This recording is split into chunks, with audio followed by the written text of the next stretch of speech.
The United States is scaling up investments in artificial intelligence arena as the country seeks to dominate the AI space, following its latest executive order by President Donald Trump.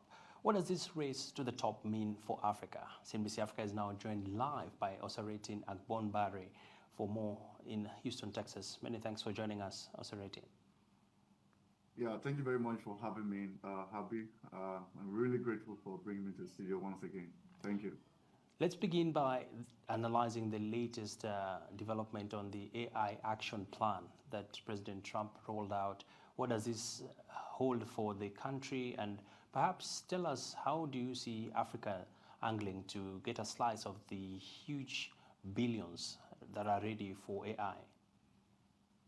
Yeah, I think it was a very great afternoon, which was happened yesterday to Washington. So, and I think for many of us who are into artificial intelligence, especially here in America, I think it's a good development, because all this while, artificial intelligence have not really had like an action point where like a white paper or a draft, because what we've seen is been more optimization, people like private sectors trying to do some development on AI.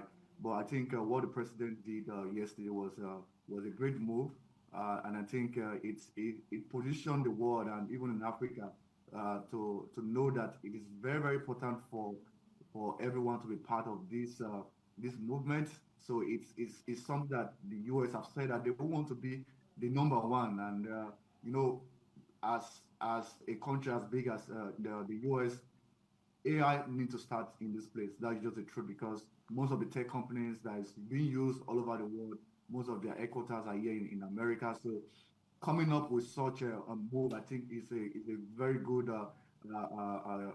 movement. And I think Africa has a lot to benefit from this, because if you look at what AI has done for humanity, like within the last 10 years, it is incredible. So you can imagine what it would do in the next 2 decades. So it means that Africa needs to also be part of this. And I'm very glad that the president has taken a great move to be a forerunner of AI in the world. So I think Africa will benefit from it for sure.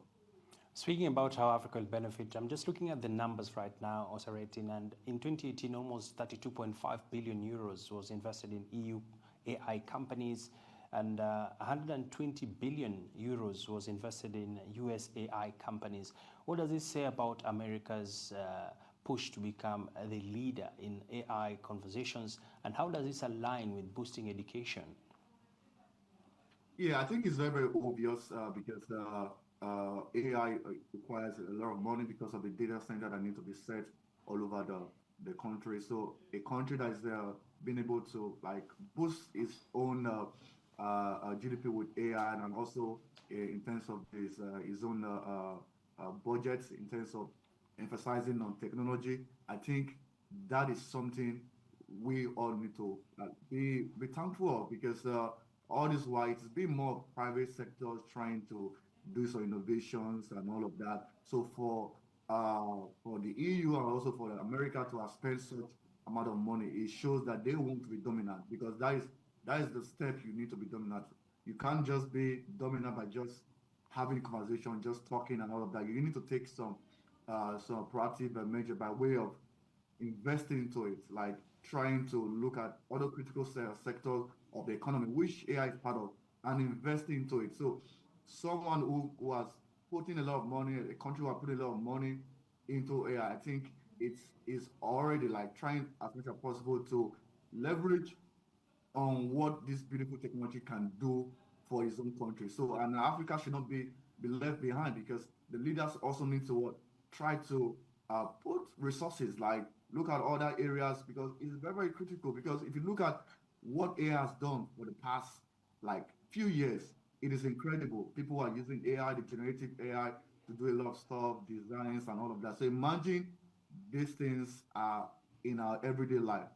And the only way that can be done is those who are trying to finance, those who are trying to put money into it. So for the US, for the EU to put a lot of money into this area, it shows that they want to dominate, and Africa need to also be part of it. And looking at the greater scheme of things, AI in Africa right now is still not properly regulated. Countries are still trying to step up investments in infrastructure. Perhaps what more would be your insight when it comes to how leaders can position themselves when it comes to tapping into the financing? I think it's very easy for the continent to take a measure because the US have set a pace for others. So if every continent will want to be like even in Asia, we see China doing a lot of things in AI. So if you look at what US has done within a few years, especially this administration, it's almost like a template. It's just for Africa to look at it, look at some of these action points, like the action plan that was being put together by the president yesterday. This is something that is already in the public domain, that the policymaker in Africa can actually come together and say, okay, let's see how we could look at some of these things and see how we could make it become more indigenous, because we know that technology in America may be different in Africa. So, but we could make this technology become more inclusive, that will address some of the issues that we have in the continent. So I think the US have already taken a step, so Africa can actually take its own step and try as much as possible to look at the people, the personnel, because we have a lot of people in another part of the continent, like in Nigeria, like in Kenya, South Africa, in Morocco. There've been a lot of incubation centers, there've been a lot of acceleration program that has to do with AI in terms of bringing more experts in AI. So I think this is already existing. Don't also forget that the continent has a very young population, which is an advantage for the own country. Space, and this collaboration can just be the best model of a US-Africa partnership. Yeah.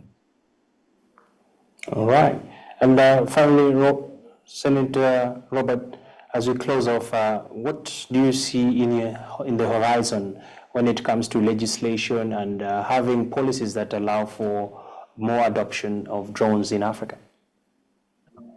Well, first off, we have to gain those economies of scale on the continent there, because the opportunities are